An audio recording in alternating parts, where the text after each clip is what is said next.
यदि पुलिस या कोई पुलिस ऑफिसर आपके घर में आ जाता है और आपको या आपके किसी परिवार के सदस्य को अरेस्ट कर लेती है, तो उस वक्त आप क्या करेंगे? क्या आपको ये पता है कि उस वक्त आपके कौन-कौन से अधिकार है जिसका आप उपयोग कर सकते हैं उस अरेस्ट के दौरान?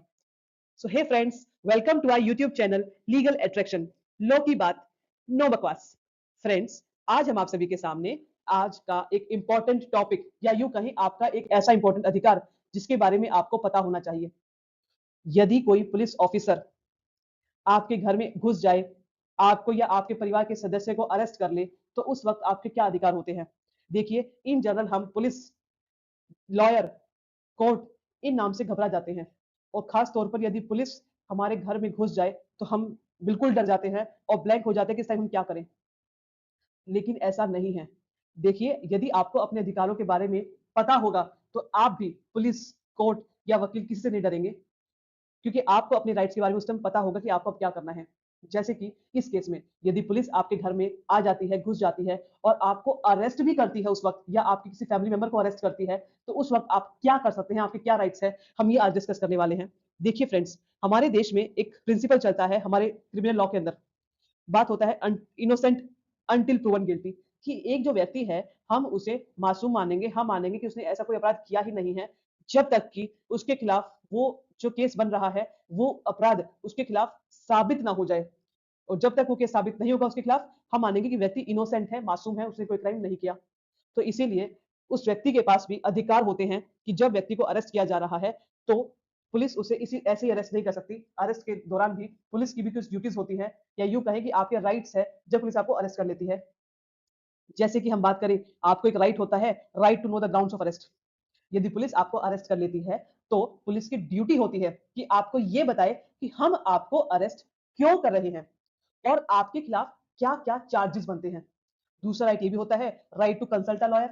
यदि पुलिस अथॉरिटीज ने आपको अरेस्ट कर लिया है तो आपका ये राइट है कि आप अपने मन चाहे वकील से बात कर सकते हैं, कंसल्ट कर सकते हैं केस के रिगार्डिंग, और पुलिस आपको अपने वकील से मिलने से नहीं रोक सकती। और यदि आप गरीब व्यक्ति हैं, आपके पास इतना पैसा नहीं है कि आप अपना खुद का वकील हायर करें, तो उस दौरान सरकार ने भी एक सुविधा उपलब्ध करा रखी है ऐसे व्यक्तियों के लिए कि यदि आप गरीब हैं तो पुलिस, सॉरी, जो स्टेट गवर्नमेंट है वो आपके लिए वकील उपलब्ध कराएगी जो आपका केस लड़ेगा उस केस में। तो ये कुछ प्रकार के राइट्स है जो आपको दिए गए हैं हमारे कॉन्स्टिट्यूशन के अंदर और सीआरपीसी के अंदर, जिसे हम आज बोलते हैं बीएनएसएस। लेकिन आज हम बात करेंगे आपके एक ऐसे राइट की जो सबसे महत्वपूर्ण राइट है इसमें, वो है right to know the ground of arrest. कि जब पुलिस आपको अरेस्ट करे तो आपको बताए कि हमने आपको अरेस्ट क्यों किया है, आपके खिलाफ क्या केस है और क्या चार्जेस बनते हैं। ये पुलिस की ड्यूटी है कि वो आपको ये ग्राउंड्स बताए। क्योंकि हाल ही में सुप्रीम कोर्ट ने भी एक केस था, Ashish Kakkar versus UT of Chandigarh, जहां सुप्रीम कोर्ट ने दोबारा से एम्फेसिस दिया कि एक अरेस्टेड पर्सन को उसके जो ग्राउंड्स ऑफ अरेस्ट है, क्यों हमने आपको अरेस्ट किया है, उसे बताना बहुत जरूरी है पुलिस ऑफिसर्स के द्वारा। तो ये कुछ इस केस को आगे ब्रीफ में जानने से पहले हम थोड़ा-सा इस केस की फैक्ट जान लेते हैं ताकि आप इस केस को और बेहतर समझ सकें। इस केस में हुआ क्या? 2024 में एक व्यक्ति थे आशीष कक्कर, व्यक्ति हैं आशीष कक्कर, पुलिस ऑफिसर्स आए और उनको अरेस्ट कर लिया, जेल में डाल दिया और बाद में उनको 3 दिन के लिए पुलिस कस्टडी में रखा गया। तो इस व्यक्ति ने, जो आशीष है, उन्होंने अपने राइट्स का उपयोग किया, जो हमारा देश का कानून एक अरेस्टेड पर्सन को उसका राइट देता है। और अपने इस राइट, जो अरेस्ट किया गया था उसे, इस अरेस्ट को चैलेंज किया पंजाब हरियाणा हाई कोर्ट में, ये कहते हुए कि जो अरेस्ट किया गया है पुलिस अथॉरिटीज के द्वारा वो अपने आप में इलीगल अरेस्ट है।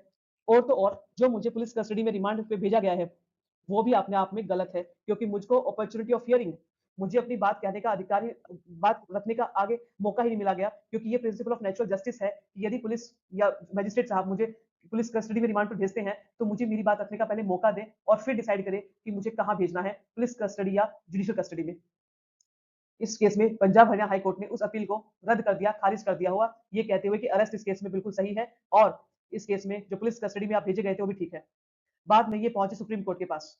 अब सुप्रीम कोर्ट के पास भी यही क्वेश्चन उठा, उस व्यक्ति ने सुप्रीम कोर्ट के सामने भी ये 3 पॉइंट्स रखे और कहा कि मेरा जो अरेस्ट किया गया है और जो मुझे रिमांड पर भेजा गया पुलिस कस्टडी में, वो अपने आप में बिल्कुल गलत है, वो इल्लीगल है। इन्होंने कहा, पहली बात, मुझे मेरे ग्राउंड्स ऑफ अरेस्ट को बताया नहीं गया।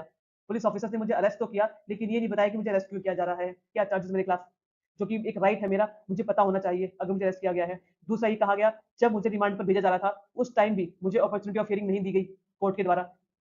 और आखिरी में ये भी कहा गया कि सेक्शन 41A का भी कंप्लायंस नहीं किया गया। और 41A बात करता है प्रॉपर नोटिस देने की, कि यदि पुलिस किसी व्यक्ति को अरेस्ट कर रही है तो उस व्यक्ति को प्रॉपर नोटिस दे कि आपके खिलाफ एक केस बनता है और आप स्टेशन पर आइए, पुलिस स्टेशन के अंदर, और इन्वेस्टिगेशन में सपोर्ट करिए हमें।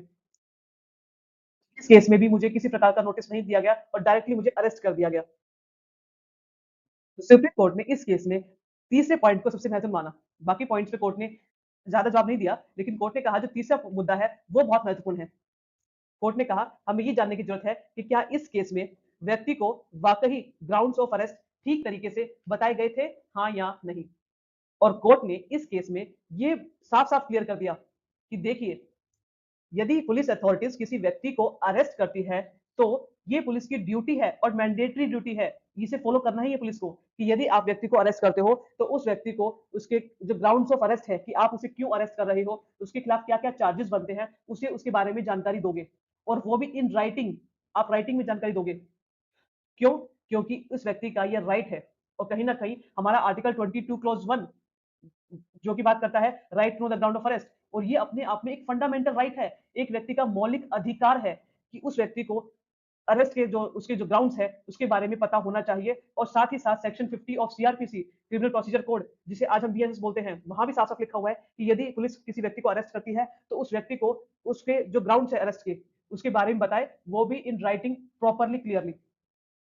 और पुलिस ने यदि व्यक्ति को ग्राउंड्स ऑफ अरेस्ट ठीक तरीके से नहीं बताए तो वो अरेस्ट अपने आप में इलीगल होगा।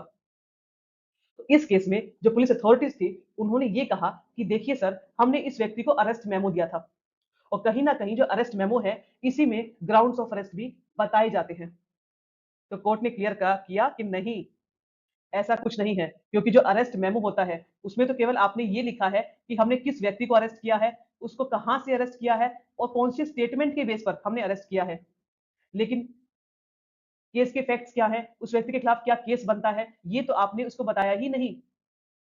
तो इसलिए कोर्ट ने कहा कि अरेस्ट मेमो कभी भी ग्राउंड्स ऑफ अरेस्ट की जैसा नहीं है। तो grounds of arrest is not equal to arrest memo, क्योंकि अरेस्ट मेमो इन शॉर्ट में ब्रीफ होता है कि किसे अरेस्ट किया, कहां से अरेस्ट किया और कौन सी स्टेटमेंट के बेस पर अरेस्ट किया है। लेकिन स्टेटमेंट क्या दी गई है, केस के क्या फैक्ट्स है, क्या चार्जेस है, उसमें ऐसा कुछ मेंशन होता ही नहीं है। इसीलिए कोर्ट ने माना कि इस केस में पुलिस अथॉरिटीज की गलती रही, उन्होंने अपनी ड्यूटी से फॉलो नहीं करी, उन्होंने ग्राउंड्स ऑफ अरेस्ट व्यक्ति को नहीं बताए। इसीलिए कोर्ट ने उस व्यक्ति को जो अरेस्ट था उसे सेटिस्फाइड कर दिया और रिमांड को भी सेटिस्फाइड किया, और कहा कि जो अरेस्ट है वो अपने आप में इलीगल है, गलत है। और कोर्ट ने कहा कि जो एंटायर प्रोसेस पुलिस ने अपनाया अरेस्ट का और जो रिमांड में रखा उसके खिलाफ जो प्रोसेस अपनाई, एविडेंसेस रिकॉर्ड किए उस टाइम पर, वो सब अपने आप में गलत है, प्रोसेस ही रद्द कर दी कोर्ट ने। तो कोर्ट ने इस बात पर जोर दिया कि देखिए, हमारे देश के अंदर ड्यू प्रोसेस ऑफ लॉ अपनाया जाता है कि जो पुलिस अथॉरिटीज भी है वो भी इस प्रोसेस को अपनाए जो ड्यू प्रोसेस ऑफ लॉ है, और कानून के दायरे में रहकर काम करें।